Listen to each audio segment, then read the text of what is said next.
याद रखना है कि यीशु मसीह का जो प्रगटीकरण है नए नियम में, शरीर में हमारे बीच में तो आया, पर वो शरीर में पिता के उन हर एक स्वभाव को, पिता के हर एक बातों को हमारे बीच में प्रकट किया। अब वो वचन में है, अब वो वचन के स्वभाव में है, अब वो वचन के जैसा है जो हमारे अंदर आना चाहता है। इसलिए हम यीशु को जब अपनी ज़िंदगी में लेके आते हैं तो हमें पवित्र शास्त्र की बातों को जानना जरूरी है। यीशु को आप जानते हैं पर वचन नहीं जानते तो यीशु आप में नहीं है। भले भी आप क्यों ना उसके नाम को सुने हो, पर नाम को सुना है, पर उसके ख्यालातों, उसके विचारों को और उसके महत्वपूर्ण उस सामर्थ्य भरी बातों को यदि आप नहीं जानते तो आप यीशु को नहीं जानते। इसलिए यहाँ पर लिखा है यूहन्ना 8:32 की आयत अगर हम पढ़ें तो वहाँ लिखता है कि सत्य को जान और सत्य तुम्हें स्वतंत्र करेगा।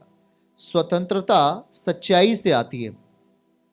झूठ आपको अंधकार में ले जाता है, झूठ आपको अंधियारे में ले जाता है, झूठ आपको गुलाम बनाता है, झूठ आपको कैद खाने में ले जाता है, आपके दिलो दिमाग को बंद करता है, आपके बुद्धि को शून्य कर देता है झूठ।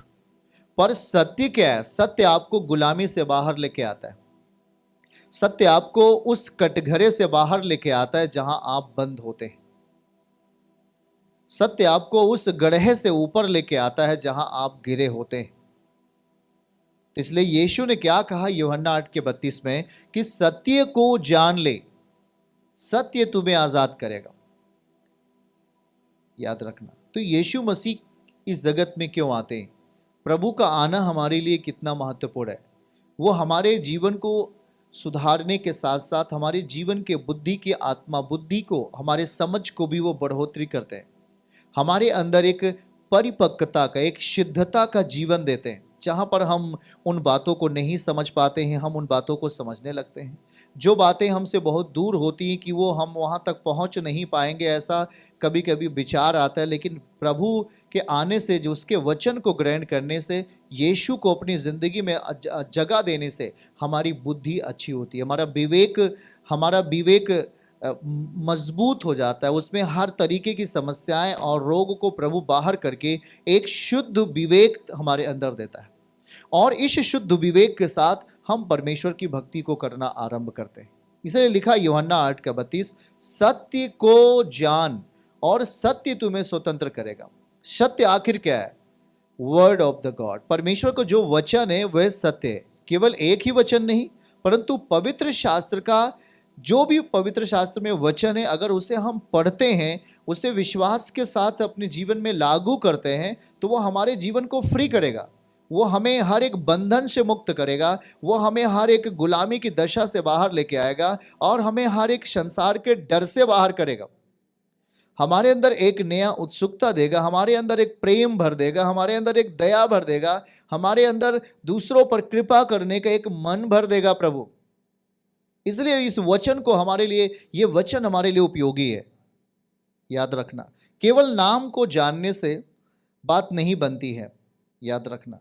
इसलिए बाइबल क्या कहती है? दाऊद इस बात को कहता है कि भजन 138 अध्याय वचन 2 में अगर हम वहां पढ़ें तो प्रभु एक बात कहता है हमारे साथ। आप देखिएगा, भजन 138 अध्याय वचन 2 में वो नाम से ज्यादा वचन को स्वीकार करने को, वचन को ध्यान करने का बल देता है। याद रखिए, क्योंकि तूने अपने वचन को अपने बड़े नाम से अधिक महत्व दिया है वचन को। तो इसलिए हमें ये वचन याद रहता है। जब जब हमें वचन हम अपने ख्यालों में रखते हैं, अपने विचारों में रखते हैं, अपने मन की अंतरात्मा में जब इस वचन को हम मनन करते हैं, ये वचन हमारे अंदर एक सफाई करता है, हमारे मन का शुद्धिकरण करता है। क्योंकि ये वचन शक्तिशाली है, ये वचन सामर्थ्य से भरपूर है, सामर्थ्य से भरपूर है। याद रखना, यही तो इब्रानियों 4 अध्याय वचन 12 में लिखा है कि परमेश्वर का वचन जीवित है और वो प्रबल है। बीमारी के ऊपर, समस्याओं के ऊपर, गलत विचारों के ऊपर, दुष्ट आत्माओं के ऊपर, तमाम तरीके की अंधकार के ऊपर वो प्रबल है। और वो लिखा कि हमारे मन की भावनाओं को चंगा करता है, हमारे विचारों को शुद्धिकरण कर देता है, हमारे बुद्धि को सही कर देता है। वचन परमेश्वर का, यह सच्चाई है। और जब इस सच्चाई में हम घुसते हैं तो हम ऐसे उसकी सामर्थ्य को नहीं ग्रहण कर सकते।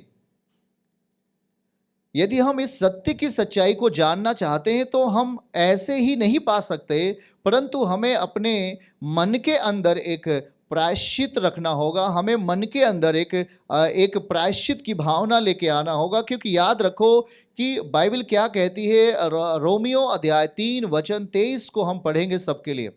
वहां आप नोटिस करिए, हम ऐसे ही नहीं उसको प्राप्त कर सकते, हम ऐसे नहीं सिद्धता हासिल कर सकते, ऐसी शक्ति नहीं पाते। कैसे पाते? इसलिए सबने पाप किया है और परमेश्वर की महिमा से रहित है। सब मनुष्य ने पाप किया है और परमेश्वर की महिमा से रहित है। तो पाप की जब तक हमारी क्षमा नहीं होती है, कौन पाप क्षमा करेगा? जिसने कभी पाप ना किया हो, जिसने कभी पाप ना किया हो। सर्वशक्तिमान परमेश्वर का पुत्र जन्म लिया और वो पाप रहित दशा में जन्म लिया। आत्मा के द्वारा हमारे जीवन के पापों को क्षमा करने के लिए सामर्थी है वो यीशु, जो हमारे पापों के लिए सलीब पे चढ़ गया, खुद पापी बन गया और पाप को हराकर मुर्दों में से जी उठा। हम जब उस प्रभु के सामने अपने पापों की क्षमा मांगते, हमारे पापों की क्षमा होती है। इसके बाद शुरू होती है अगली कड़ी आपकी जिंदगी में परमेश्वर का चलन। जब तक आप पाप की दशा में होंगे तो आप पाप की अनुमति में चलते हैं। जब तक आप पाप की बातों को मानेंगे, आप पाप की अनुमति में, पाप की विचारधाराओं में और पाप के ख्यालातों में अपना जीवन जिएंगे। उस दशा में आप कभी भी सच्चाई के अनुसार नहीं जी सकते। इसलिए जो कोई प्रभु को पाना चाहता है, जो कोई यीशु को अपने जीवन में लाना चाहता है, उस पर विश्वास करना चाहता है, सबसे पहले उसको अपनी जिंदगी में हाँ ये कहना पड़ेगा कि प्रभु मैं पापी मनुष्य हूं, मेरे पाप क्षमा कर और मुझे मन की शांति दे। और जब इस रास्ते से होकर आप गुजरते हैं तब आप सच्चाई में प्रवेश करते हैं। तुरंत ही नहीं, परंतु लिखा है सत्य को जानना है। सत्य ये है कि हमें उसके सामने जाने पर हम अपने पापों का प्रायश्चित करें, अपने गुनाहों को मान लेते हैं, तब ये हम एंट्री करते हैं उस सच्चाई की सामर्थ्य में, उस सच्चाई की दुनिया में हम प्रवेश करते हैं। जब तक हम अपने मन को कठोर किए रहेंगे, हम अपने आप को पाप की दशा में रखेंगे, तब तक हम उस सच्चे ईश्वर को कभी नहीं पा सकते। याद रखना, यीशु के पास जो बुलाए गए उन्होंने अपने पापों को प्रायश्चित किया। जो आज उसके साथ में, परमेश्वर के साथ में रहकर, यीशु के साथ में रहकर गवाह के रूप में खड़े हैं इस दुनिया में, वे ऐसे ही नहीं खड़े हो गए। उन्होंने अपने जीवन को नम्र किया। बाइबल कहती है याकूब अध्याय 4 उसका 6 और 7 में अगर हम पढ़ें तो क्या लिखा है? यदि उसके सामने जाना है तो नम्र बनना है, दीन बनना है, ताकि वो आपके लिए काम कर सके। वहां देखिएगा, अगर हम पढ़ते हैं आपके लिए याकूब अध्याय 4 वचन 6 और 7 को अगर हम पढ़ेंगे तो वहां एक स्पष्ट बात लिखी गई है। लिखा कि वह और भी अनुग्रह देता है, इस कारण लिखा है कि वो अभिमानियों का विरोध करता है और दीनों पर दया करता है। दीनों पर अनुग्रह करता है। दीनों का मतलब कि दीन होने का मतलब गुलामी की दशा में नहीं जाना, परंतु दीनता का मतलब है परमेश्वर के सामने दीन बनना, परमेश्वर के वचन के सामने दीन बनना। वचन आपके अंदर काम करेगा किस शक्ति के आधार पर, किस स्तर पर? जब तक आप उसके सामने दीन नहीं बनेंगे। सीधा लिखा, परमेश्वर घमंडियों का विरोध करता है। वचन 7 आइए, वहां क्या लिखा है? प्रभु को कैसे पाएंगे? इसलिए परमेश्वर के अधीन हो जाओ। यहां यह नहीं लिखा कि हम किसी घमंडी व्यक्ति के अधीन हो जाएं। यहां यह नहीं लिखा किसी व्यभिचारी के अधीन हो जाएं। लिखा है कि परमेश्वर के अधीन हो जाना है, परमेश्वर का अधीन हो जाना और शैतान का सामना करना है। वो तुम्हारे पास से भाग निकलेगा। हालेलुया। फिर आगे आइए, 8 पद को देखिएगा, 9 पद को दिखाइए, 9 पद को दिखाइए। इसलिए 9 पद में क्या लिखा है? 9 और 10 में आ जाइए, 10 में आइए, 10 को पढ़ाएंगे उसके साथ। लिखा है कि प्रभु के सामने दीन बनो तो वह तुम्हें शिरोमणि बना देगा। आमीन। वो सामर्थ रखता है शिरोमणि बनाने का। इस तरीके से हमारी एंट्री होती है सत्य के वातावरण में। आप समझ रहे हैं बातों को? यीशु मसीह के पास आने के लिए, जब आप यीशु मसीह के पास आते हैं और यीशु मसीह के पास आकर जिस विश्वास को आप लेने के लिए प्रयास करते हैं, वो विश्वास आपके अंदर ऐसी नहीं आ जाता। वह विश्वास बड़ा बहुमूल्य विश्वास है। पतरस कहता है मैंने बहुमूल्य विश्वास पाया है। मैंने बहुत ही बहुमूल्य विश्वास पाया है। उस बहुमूल्य विश्वास के द्वारा मैं अपने जीवन को सही रीत से चल सकता हूं। अब मैं पाप नहीं करता हूं, अब मैं गुनाह नहीं करता हूं, अब मैं लुच्चपन नहीं करता हूं, अब मैं नशे नहीं करता हूं, अब हमारे अंदर कुरूपता नहीं होती, व्यभिचार का लक्षण नहीं होता, क्योंकि हम सत्य को में प्रवेश करने के लिए हम प्रभु के सामने अपने आप के अपने पापों का गुनाहों का माफी मांगा। जब कोई भी इंसान अपने पापों का प्रायश्चित करता है, अपने पापों को प्रभु के सामने अंगीकार करता है, सही शब्दों में अंगीकार करता है और पापों को छोड़ता है, उसके पाप क्षमा होते, वो पापों की माफी मांगता है, उसके पाप क्षमा होते, उसी टाइम से उसके अंदर के जो हरकतों का बल होता है, जो सही शब्दों में कहें पाप का जो बल होता है, वो टूट जाता है। प्रभु यीशु मसीह के सामने कोई भी चीजें, गलत चीजें खड़ी नहीं रह सकती हैं। सलीब पे वो क्यों चढ़े? इसी पाप को हराने के लिए, इसी घमंड को हराने के लिए, व्यभिचार को हराने के लिए यीशु मसीह सलीब पे चढ़े। इसलिए कहता है कि सत्य को जानना है, सत्य को जानकर ही हम स्वतंत्रता की दशा में जा सकते हैं। स्वतंत्रता की दशा क्या है?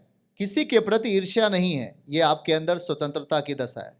किसी को आप हानि नहीं पहुंचाना चाहते, ये आपकी स्वतंत्रता की दशा है। आप सबसे प्रेम करते हैं, यह स्वतंत्रता की दशा है। आप सबके विषय, सबके लिए प्रार्थना करना चाहते हैं, सबके प्रति आदर भाव रखते हैं, सबका आदर सम्मान करते, ये स्वतंत्रता की दशा है। व्यभिचार में नहीं जीते, पाप में नहीं जीते, पाप के साथ कंप्रोमाइज नहीं करते, ये आपकी स्वतंत्रता की दशा है। ऐसे नहीं हो जाता। लोग यीशु मसीह के पास क्यों आ रहे हैं? उन्होंने अपने जीवन में सच्चाई को अपनाया है। आज उस विश्वास को क्यों ग्रहण कर रहे हैं लोग? क्योंकि यीशु मसीह के पास आने के बाद उनको एक शांति मिलती है। प्रभु उन्हें शांति देते हैं, उनके अंदर एक अपार शांति आती है, एक अपार शांति प्रभु देना चाहता है। इसलिए लिखा कि सत्य को जानना है तभी स्वतंत्रता आएगी। तो सत्य को जानने के लिए हमें क्या करना पड़ेगा? प्रभु के सामने आना है और पहली बात बोलना है, मैं पापी मनुष्य हूं, मेरे पाप क्षमा करें प्रभु। सर्वशक्तिमान के सामने इस वचन का प्रयोग करते हुए, इस वचन का फॉलो करते हुए, इस वचन के आधार पर जीते हुए अपने आप को पापों का अंगीकार करना पड़ेगा। ऐसी यीशु मसीह हमारी जिंदगी में काम नहीं करेंगे, ऐसी प्रभु हमारे लिए बड़े काम नहीं करेंगे, ऐसे ही हमारे लिए आशीषों के रास्ते नहीं खोलेंगे। उनके सामने जाने के पहले अपनी जिंदगी से हर एक अकड़बाजी को खत्म करना पड़ेगा, हर एक घमंड को खत्म करना पड़ेगा, हर एक दुर्भावना को खत्म करना पड़ेगा। अरे वो सच्चे ईश्वर है, परमेश्वर है, वो दुनिया का मालिक है। उसके सामने किसी घमंडी के लिए कोई जगह नहीं, उसके सामने किसी बेविचारी के लिए कोई जगह नहीं। हाँ, जब तक वो अगर वो प्रायश्चित करे, प्रभु के सामने अपने पापों को मान ले, प्रभु से गले लगाएगा, अपने गुनाह पापों को छोड़ दे, प्रभु से गले लगाएगा। याद रखना, इसीलिए प्रभु ने कहा मन फिरा, स्वर्ग का राज्य तेरे निकट है। हमारे निकट स्वर्ग राज्य तब होगा जब हम पापों से मन फिराते हैं, गुनाहों से मन फिराते हैं। क्योंकि हमारी तैयारी केवल धरती के लिए ही नहीं है, परंतु हमारी तैयारी अनंत जीवन में जाने के लिए, हमारी तैयारी परमेश्वर के संग रहने के लिए, उस जीवित परमेश्वर के साथ रहने के लिए। इस कंसेप्ट से हमें प्रभु के साथ रहना पड़ेगा। इस विचारधारा से हमें प्रभु के समीप आना पड़ेगा।